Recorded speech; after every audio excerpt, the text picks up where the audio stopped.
let's just go right into it and start with forced marriages going on in the UK. Lovely. Yeah, you think it was a third world problem that young women, young teenage girls being shipped off to marry old abusive men.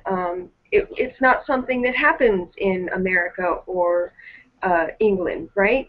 Of course, we have better laws here, we have better protections, but actually the problem of forced marriages is becoming more and more of a problem in Great Britain. Doctors, security personnel, teachers, police, and airport workers are all being told to stay on high alert for anyone that seems unusually uncomfortable is showing signs of fear or abuse.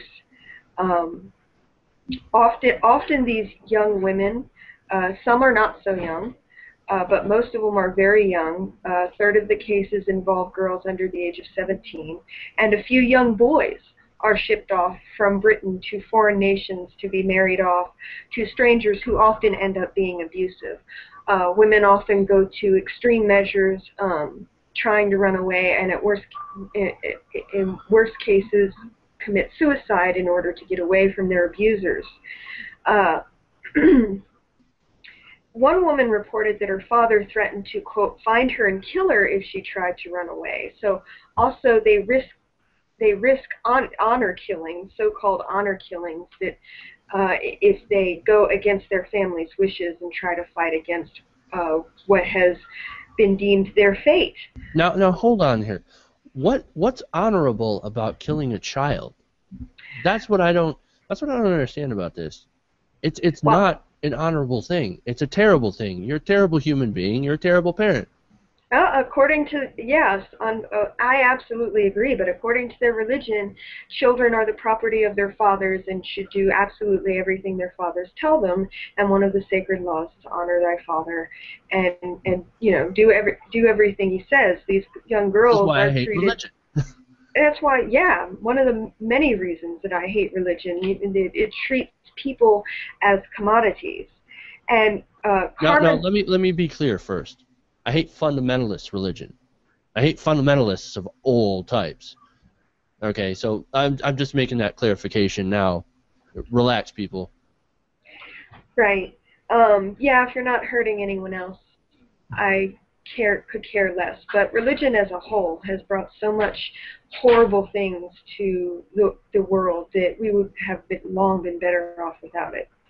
Karma Nirvana is a charity group that helps and takes cases like this and answers calls for help from girls that are being forced off to these marriages. And they get about 6,500 calls, reported cases every year of people being forced to marry. And so experts are fearing that the actual numbers of unreported cases are much bigger. Britain's Foreign Office of Forced Marriage Unit had 1,500 cases last year, and 18% of those were young men, young boys. The youngest case was the oldest case was 71 years old, which is interesting. I've never heard that before. Euro sense, but continue. And the youngest case was a young girl at the age of 2 that was being shipped off to marry. Hell? That's just abominable. Disgusting. It's absolutely, oh God, it's disgusting. Horrifying. Can't even imagine. And imagine being that mother who has no say at all about whether or not her children are getting shipped off to marry someone or not. And some of the women, are obviously all for it, but they've also been indoctrinated into that culture. You're either on the side of your husband or you stay quiet, and you have no choice or means of changing the situation. Now, one thing I immediately get from this is the fact that, I'd read the article earlier today and prepping for the show, and it said that, normally happen during the summertime months. So when the Right. kids are out of school, so they're not missed. And they're often promised, to be taken on out of country on holiday. Oh, you're going to go see some family back in India or Bangladesh or Pakistan or wherever.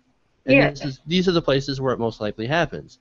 And then they're like, oh, going on vacation. Oh, sounds great. It's going to spend some time with the family, and then you end up marrying a 47-year-old and getting raped and beaten. It's horrible. It's, like you said earlier, abominable. Yes, absolutely. Typically, these girls are no more than 14 or 16 years old. That's the typical average age of most of the cases where suspected forced marriage is involved. The countries where these victims are most often shipped off to is Pakistan. Over half of the cases, the girls are shipped off to Pakistan, but also there are countries that include Bangladesh, India, Afghanistan. In the U.S., there were 3,000 known cases in the last 2 years involving 56 different countries. And again, undocumented cases are considered to be much higher because the numbers of documented cases are growing as knowledge and understanding of this problem, more people are willing to speak out. Karma Nirvana has started instructing their victims and future victims, potential victims, to smuggle a spoon in their underwear if they're going to an airport and they suspect that they're being shipped off to a forced marriage of some kind. This sets off the metal detector, and the security officers will take her and bring her aside so that they can do a full search, and that gives her an opportunity to whisper to the security guards, hey, I'm being shipped off to a forced marriage. I don't want to do this. Please help me, help me, help me. And then they can safely get the girl someplace where she's not going to be risking the wrath of her parents, which are often traveling with her. One of the problems is that these children often don't know what's happening as it's happening. They're, like you said, they're being told that they're going to go vacation in their homeland for a little while, but then once they get there, it's like, oh, surprise, you have to marry this 36, 58-year-old man, whatever, and most of the time it ends up being a very horrible, abusive relationship, and obviously that child's future is completely taken out of their hands and utterly destroyed. Now, one thing that I got also from the article is I had read one of the survivors that she had been through this, and she had been taken back to India and forced to marry. And of course, the first night that she was there, she was raped, and she was raped and beaten for the next 9 years. I believe it was. Was it 8? I believe it was 8 years from the article, and I could not imagine. Of course, she escaped to tell her tale, and to say that yes, this is happening, and I can't imagine going through that kind of just hellish experience. It had to have been just absolutely horrifying, and anything that they can do to prevent this from happening to other girls, other women. Yeah, they're just trying. Definitely, we gotta do it, and I really applaud this group for coming up with this idea. Hopefully, hopefully parents don't start catching on that actually want to sell off their kids, and hopefully the kids do start catching on. Yes, it doesn't even have to be a spoon. It can be anything that'll set off that metal detector. A paper clip, a coin. Yeah, something. that's exactly what I was thinking. I don't think coins actually set off the metal detector, because I've gone through metal detectors a lot with coins in my pocket. So, but something like that would set it off, like a pin, a piece of jewelry, something hidden somewhere, so that even if these parents start to catch on to the whole spoon trick, they can still get away with it, like ball bearings in the shoe or something like that. The trick is trying to get awareness out there to the children so that they know what to do without letting the parents know this is what's being done. Now there was another there. I read another story. It was probably a couple of weeks ago, that said they had these. They came up with these special like airport. I don't know, billboards. Not. It's not billboard, but it's something, a hologram or something that will change, Uh-huh. when it came to your height, I so that, remember that. yeah, so that an adult will look at it. It'll have a completely different message than when a child looks at it, and that message in the child size will actually will actually tell the children to be like, hey, if you need help, this is where you go, this is what you do. Yes. I think that's another great idea that they've came up with to try and stop people from getting shipped off to forced marriages in other countries. Absolutely. Yeah, they're doing their best to try to keep figuring out new ideas to prevent this from happening.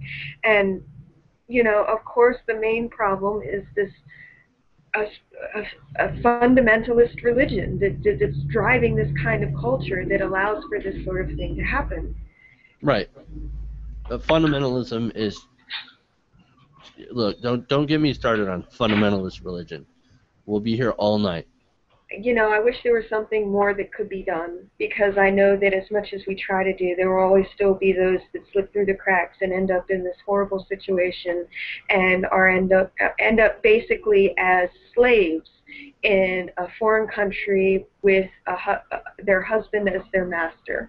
And I can't imagine a much worse fate for myself.